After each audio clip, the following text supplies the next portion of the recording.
I'm Andrea Chilcote, executive coach, lifelong leadership student, and author of What Leaders Need Now. Welcome to this leadership podcast.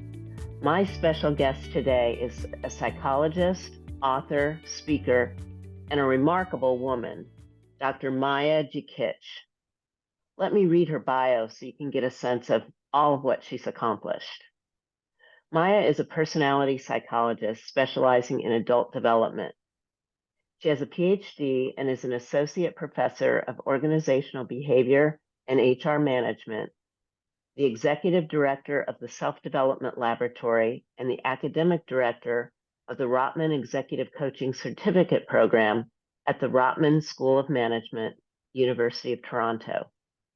Her research has been featured in over 50 media outlets in 15 countries, including the New York Times, Salon, Slate, and Scientific American Mind.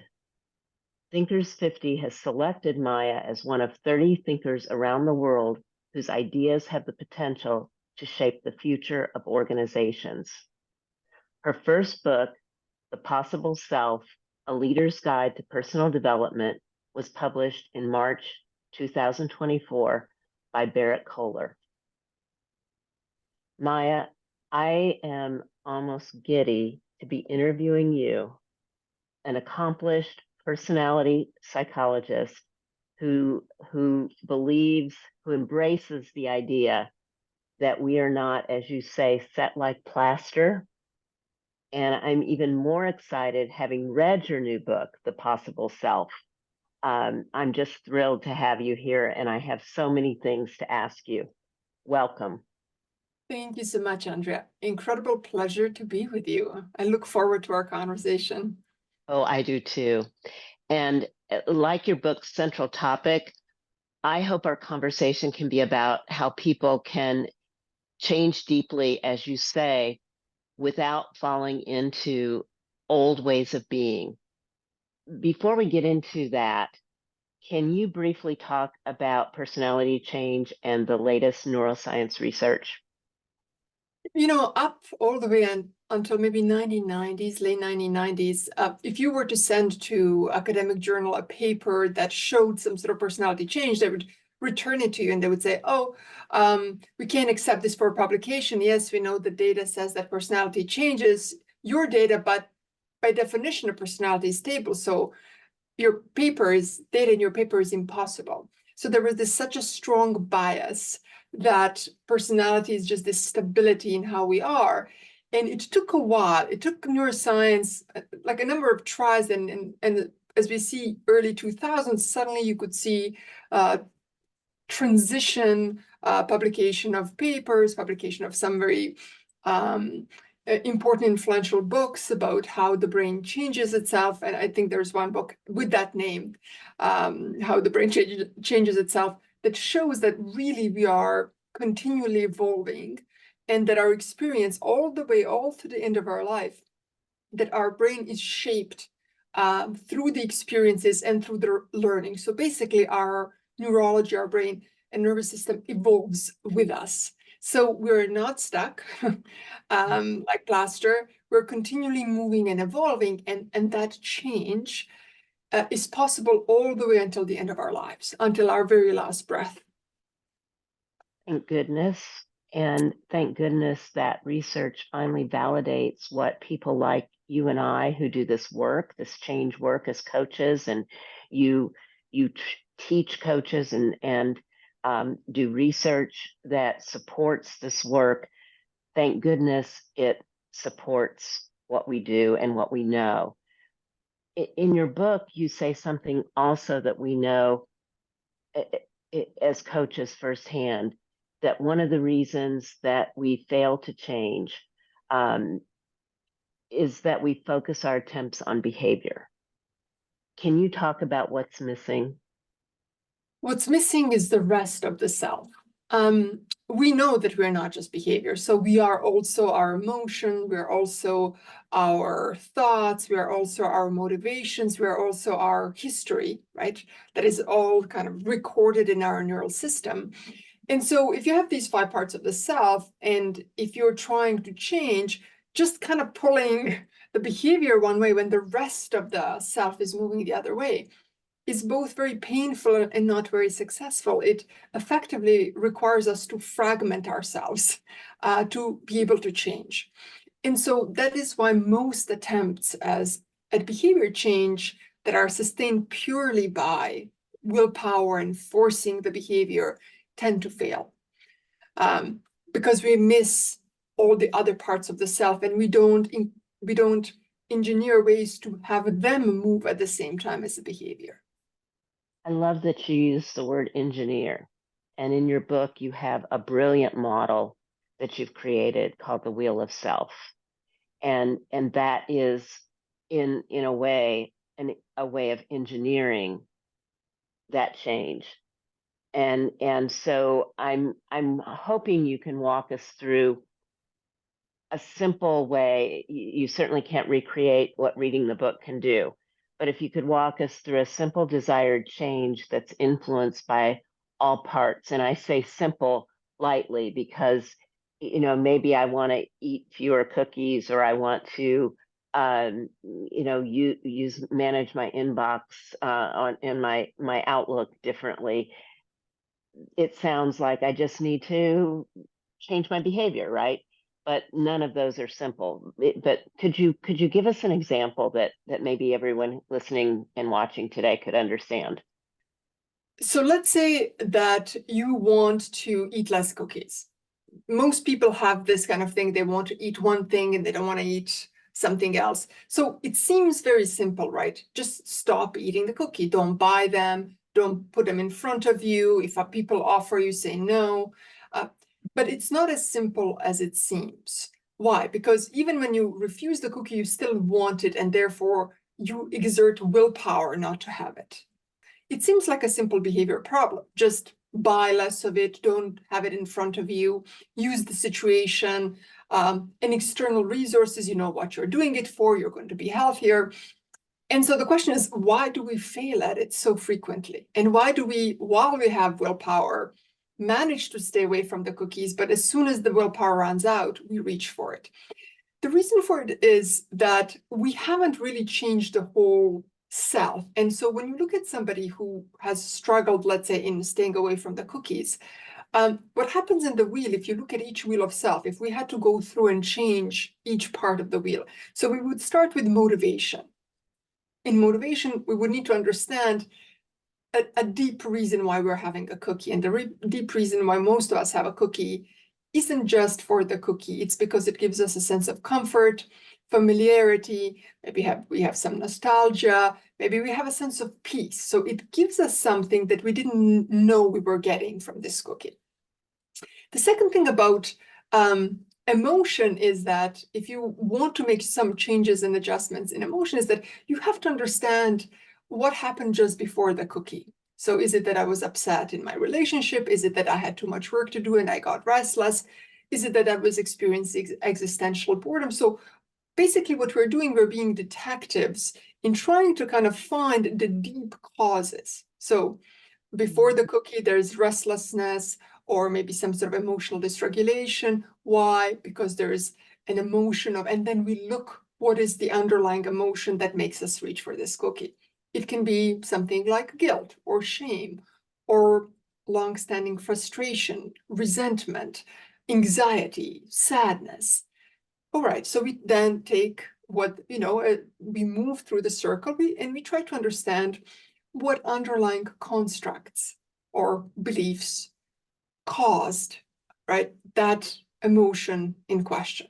So let's say that you have emotion of shame and the construct is something like, I'm not good enough. It's a classic construct for that we have when we have imposter syndrome that makes us feel shame and stress. And it's precisely the kind of thing that makes us want to reach for a cookie. And notice what we're doing. We're getting very, very deep into the circle of self. And at this point, we look at the construct of I'm not good enough, or I'm never going to make it, or the kinds of thoughts that we have at the back of our mind when we're being undermined. And we try to find what memories, what intrusive memories are there to help us understand how this construct got to exist. So how do, nobody wakes up one morning and suddenly I'm not good enough. I always tell people, when you're a toddler, you feel good enough, because at 2 or 3, you do nothing very productive. You cause everybody a little bit too much trouble, and you feel great about yourself. So what happens between that age and by the time you have this construct is that something has happened. And as detectives of the self, we find out what that is. And as we move through techniques, we come to this final technique that helps us understand that there is a way to create, there's exercises, of which one of them is in a book, that we can overwrite the neural pathways that have brought this construct into being. So notice that this is relatively deep work. It's not, oh, I'll just stop eating the cookie. It's understanding why it is that we're doing it, what emotions underlie it, what underlying constructs or beliefs make us reach for it, and then put ourselves through controlled experience that would change that construct, so that it no longer is, I'm not good enough, or you'll never make it, or whatever is the thing that is causing the rest of this wheel to move. As you can see, it's not an easy work, but trying to just not eat a cookie is, I find, much more difficult.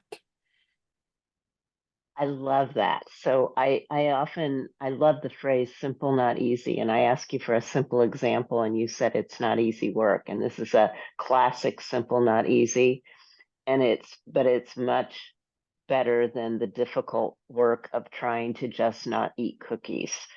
And yes, it is deep work. And I love the phrase detectives of the self. It is exactly that. And you do give so many great exercises in the book to go through that process, whatever it is, whether it's cookies or whether it's something in your career or whether it's something in your relationships, whatever the thing is that you're stuck, it's probably not going to be fixed by exerting willpower on a behavior. So I love what you just described.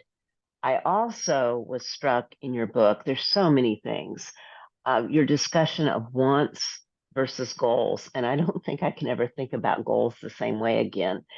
I use the word goal so generically, and I realize the flaw in that now. So I'm going to have to be more discerning about the word goal. Can you describe, you say wants are in the present and goals are in the future. Can you talk more about that? Goals are fundamentally mental construct of potential future. It can be a fantasy. You can have a goal that is short-term goal. You have a very, very long-term goal. They're basically productions of the mind. And your wants, the things that you inside of you that are developing, can either be very much connected to it or entirely separate. So for example, I could have a goal to do an accounting course. Now, doing an accounting course is not really connected to anything I want. It is not in any way, it's not going to grow me or develop me, but I could just have it. So I can come up with goals. I can have goals that my friends and my family gives me. I can internalize goals of my culture. I can internalize goals from the media about my body or how many lines in the face I'm supposed to have at a particular age. So what's very interesting about the goals is that if there is no connection of wants to it, we have to, again, just labor with our willpower. So there is nothing in you that is pulling you towards that future. It is just your mind has decided, hey, I do this now. This is what I'm going to work towards. And so there is enormous amount of load on us when we have goals, which are in the future, that are disconnected from the wants that are in the present. That disconnect, when it's present in our work life, relationships, it becomes almost an unbearable load for our willpower to carry. So let's talk about the load and willpower and burnout along with behavior. And that's, I'm also struck by that discussion. And I want to read something from your book on page 67. You talk about behavior, willpower, and burnout. And you say that without refocusing our willpower, restoring it, redeploying it away from behavior and toward emotions, mind, and old neural patterns, it will be difficult to move the wheel of self. And that's what you've been talking about. So then you talk about pouring out of our willpower cup without replenishing it to the point of burnout. Burnout is epidemic in our society. Burnout is epidemic in our corporations. Can you comment on that?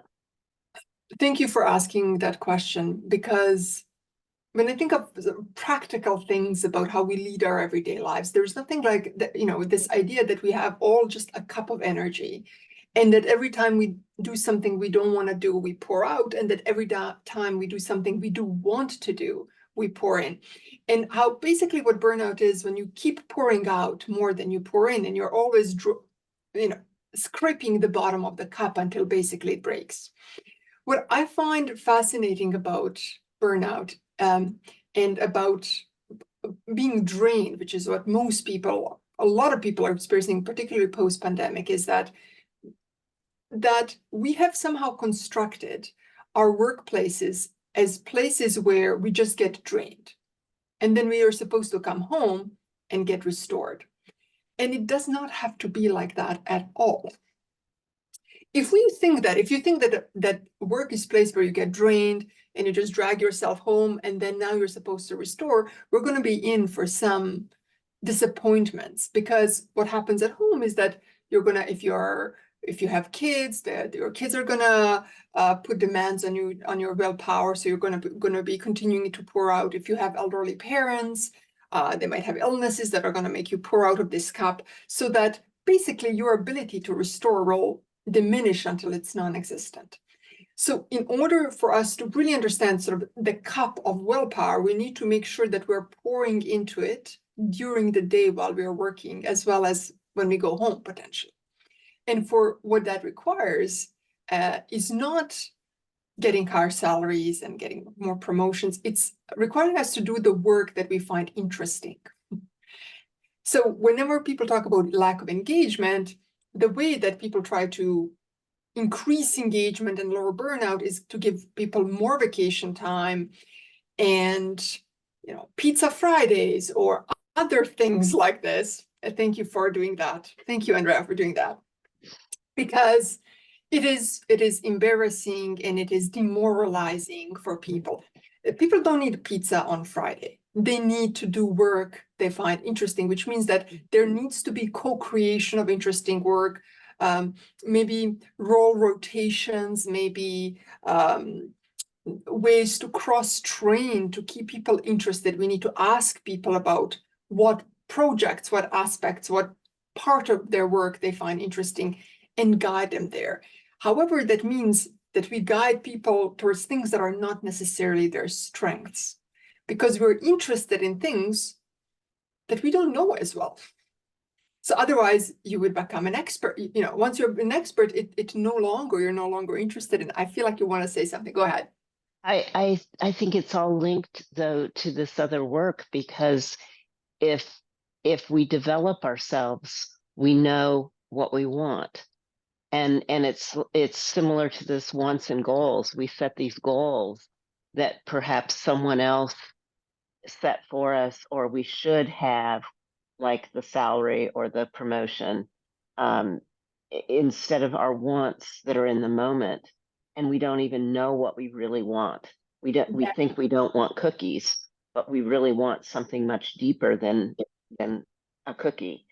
And if we do the development, we know what we want, and then and it's all related. Absolutely. And it's so interesting. So if I need a hug, but I go for a cookie instead, like me knowing that I need a hug, yes, it's a bit more work, but eventually I can work towards a hug.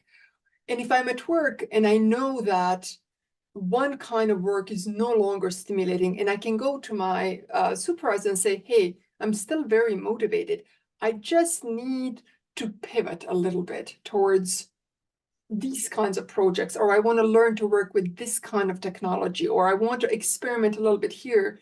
That kind of flexibility, if you really want to increase engagement, this is the kind of insight that we need. Now, of course, the question becomes, are people supposed to take responsibility for finding out what they want in this kind of self-help way where they face, or are employees supposed to encourage them at the same time? Because an employer can't know what is it that you want, but it can encourage you to try to discover. And so that relationship, I think, is an interesting distribution of responsibility if we want more engagement in the workplace. I had that conversation with the team last week that the answer is yes, it's both. It's the employee's responsibility and it's the leader's responsibility, because if the leader says, oh, it's the employee's responsibility, then suffer the consequences of people who don't know. If you don't ask, they don't know. And if you as the leader are going to take responsibility for asking and engaging and helping them and coaching them, then you might get a different result than you're getting today. So I love that you bring that up. Education in the workplace is such a powerful thing. Yeah. So this still on this topic of pressure to perform, and it's a different place in your book, but I also love this idea of the red flags of stagnation that you write about, and especially behind schedule and envy.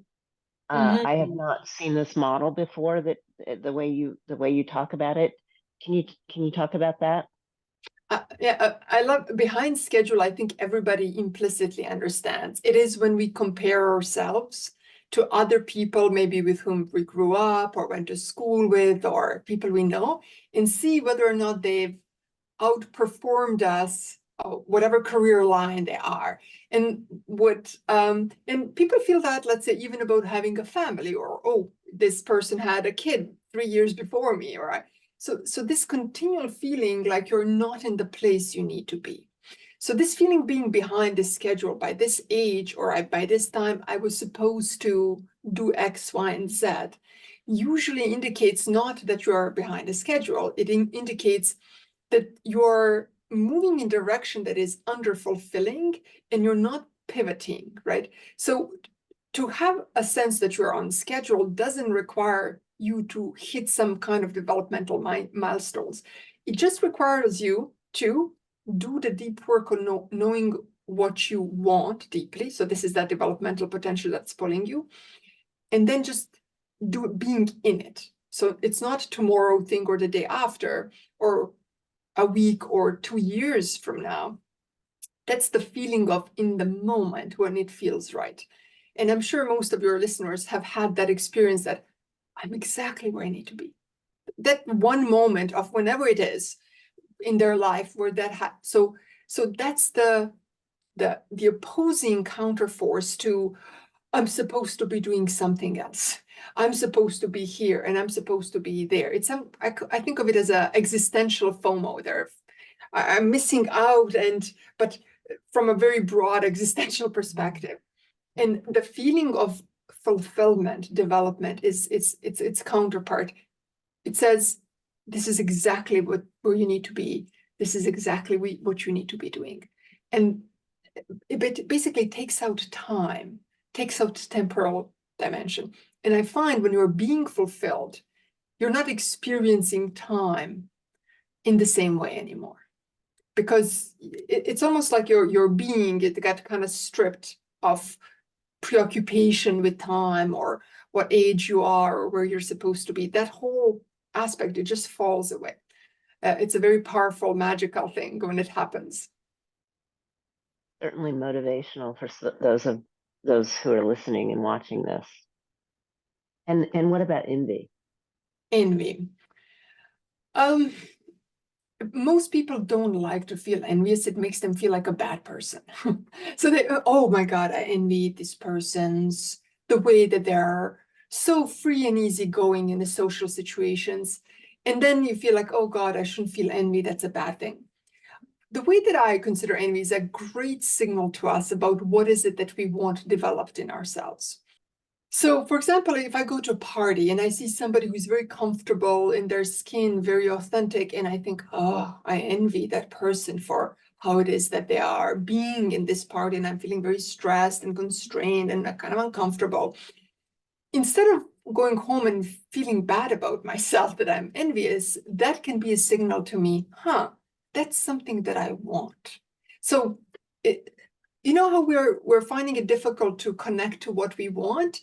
Envy is a great way to figure out what you want. Sure, it's kind of a want that is illustrated successfully in somebody else, but it's still your want. Otherwise, you wouldn't respond so resonantly to it. So if I see a person and they're being authentic and I want it, I think, so what I want is to feel free and comfortable being myself when I'm among others. And why is that not happening? Why don't I look deep and find out how to remove barriers to me just feel free to be myself when I'm in public? I love that. I love that reframe. So I'm going to be vulnerable here personally when I say that I seek something that you write about, the joy you write about. You talk about the difference between joy and happiness. And when I read that, I thought, I want that. Can you talk about the difference between joy and happiness? Yes. So happiness is when you reach a goal. So that's that goal that you have set in your mind, and it's a good idea. And it feels like that, oh, that's good. I reached my goal. Joy is an emotional signal you get while you're growing and developing. And so it has a very different flavor. It's not momentary, it continues. It is not, and it often, and I think the reason why we as adults often look for it is because we have so oriented our goals towards things that are good ideas and good for our careers that we forgot that the parts of us that need to grow, they're these unexpected bits. So when I talk to people who are looking for joy, I often ask them to experiment with activities. And I know it sounds a bit strange because adults tend to not experiment. What I mean basically is play. So engage in things that you have not engaged before across multiple domains. So you could go and, walk down a different street. You can take up a hobby that you just saw. Maybe you passed by and you saw, oh, there's a sculpting class. Well, why don't I try this? Now you can walk in, try it. And it's like, there's nothing that draws me. You walk out, you go down, and then you come across some other activity. And so it's this small experimentation or walking into a bookstore and letting your eyes roam free. Where are my eyes? Where am I taking? Is it a photography section? Is it something that I never thought I'd be interested in, like video game? I mean, what is it that is drawing me? And as adults, we often feel embarrassed to be playing so much. Mm-hmm. And I find the fastest way as an adult to get to that joy is to follow the interest. Because when you think about what your motivational system guides you through the interest. And when you look at what an interest is, it's constraint of the attentional system onto something that is supposed to grow you. And if I think of it as having a tuner, if you tune up interest, it will kind of turn into a passion. And if you tune it up even further, it kind of turns into love.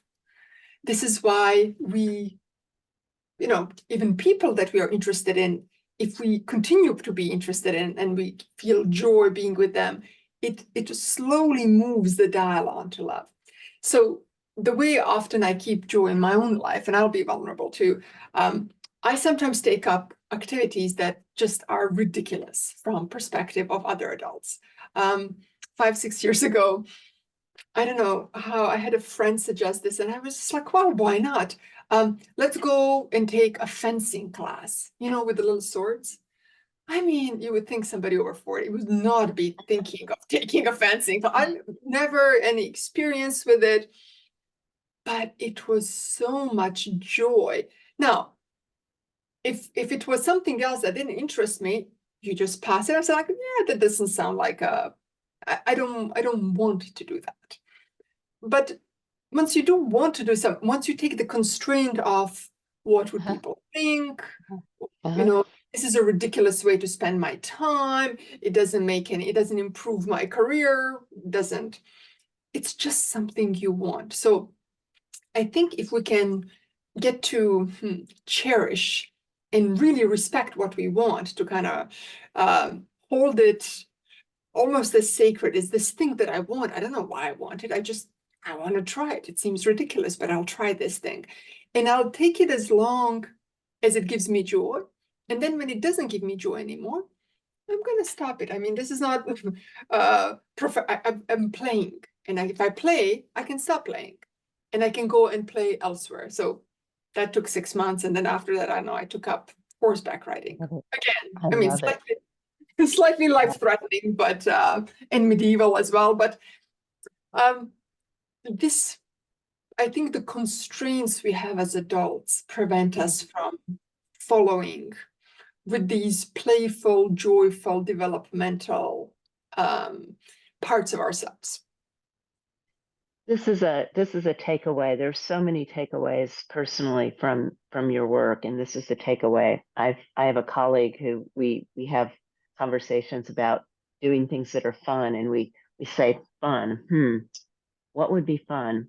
And we have a hard time coming up with what those things are, and there are so many constraints on that. And I have a couple more things. This is so fascinating. And this one might be related to this. I've spent much of my adult life or later life getting out of my mind. And I find that I do this with my clients. I can tell when they're constrained by their mind. And there's so much more.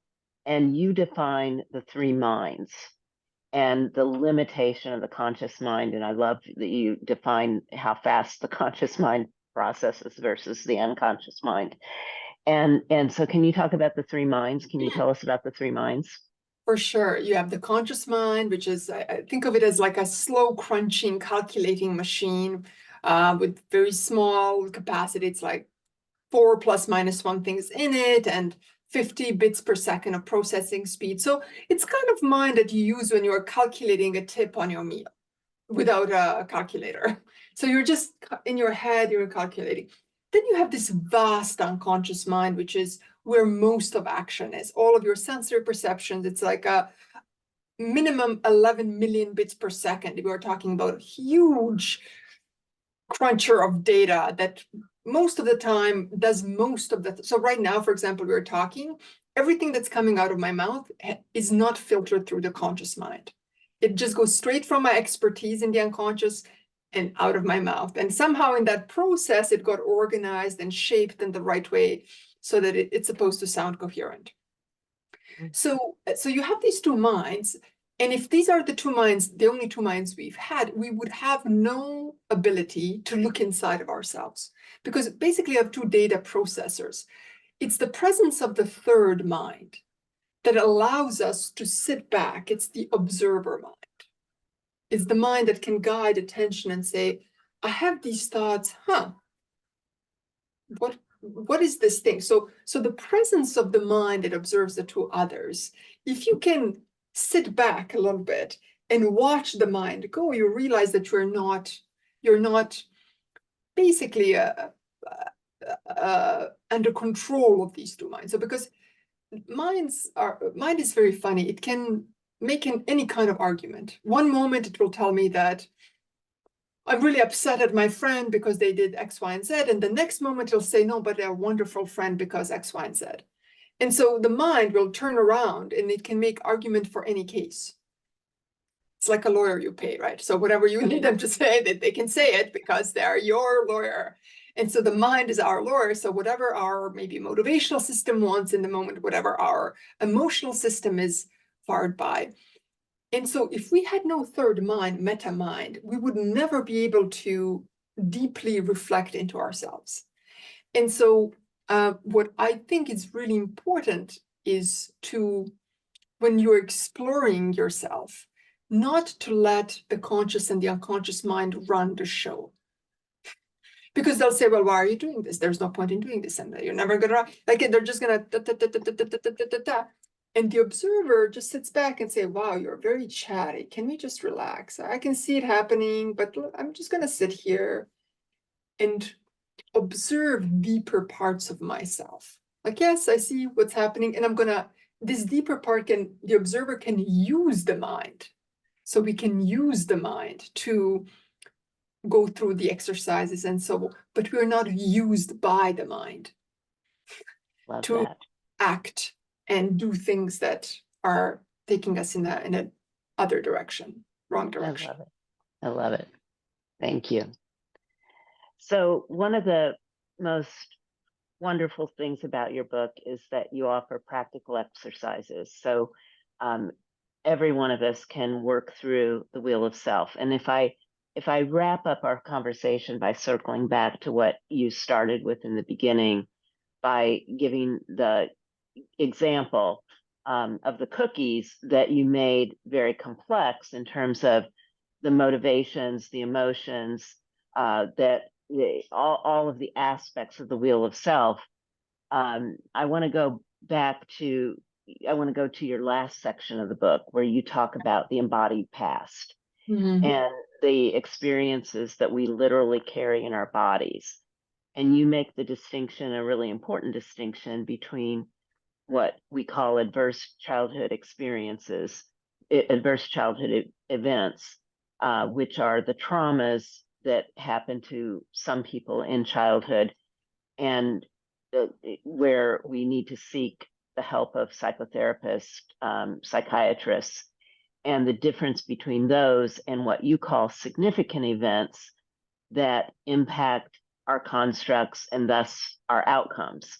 And I want you to comment, if you would, on the importance of those things and relearning those things, and how the exercises in your book can help with that. So post-traumatic stress disorder and trauma are on a very far extreme end of what I call in the book overlearning, which is that because of the very dysregulating nature of whatever one went through in that trauma, the person overlearned that the world is not safe, or they're always in danger, and so on. And what I really wanted to show in the book is that while we have these extreme cases here that people need to see psychiatrists and go through this long therapy, most of us, when we feel stuck in our life, we actually on this spectrum have a lot of experiences that don't seem so serious to us. So there's something like somebody made fun of you or teased you when you were a child, or your best friend said something, or your mother, when she was angry, said you're not going to amount to anything, or right. So just one word, one sentence, something small seemingly events that they provide their own, just like you have on this spectrum, an extreme spectrum trauma here. This overlearning has the same kind of activity. It stays very active in the unconscious, and it doesn't get settled in as a memory that it's no longer right now. It's a way of looking at the world. It shapes our lens, so that if you have a lens of I'm not going to amount to anything, this lens is now shaping our emotions, shaping how we see the world, shaping our motivation and everything else. And what I wanted to show is that the last technique, which is the technique in which we take these lenses way of seeing the world that are no longer very helpful to us, and we just take them off, and now we have a new way of looking at the world, right? Which is why then the whole wheel starts to move, that process doesn't have to be long. So it can be something as a couple of days, but you need to be able to set up an experience. The technique that I've used is an amalgamation of few techniques that I've seen as being very successful out there, that have been used, and there's a lot of research on, and that you can shape an experience that within a couple of days that lens can be taken off. I think people think that you just have to either live with it, or that it will take many, many years to take off this lens.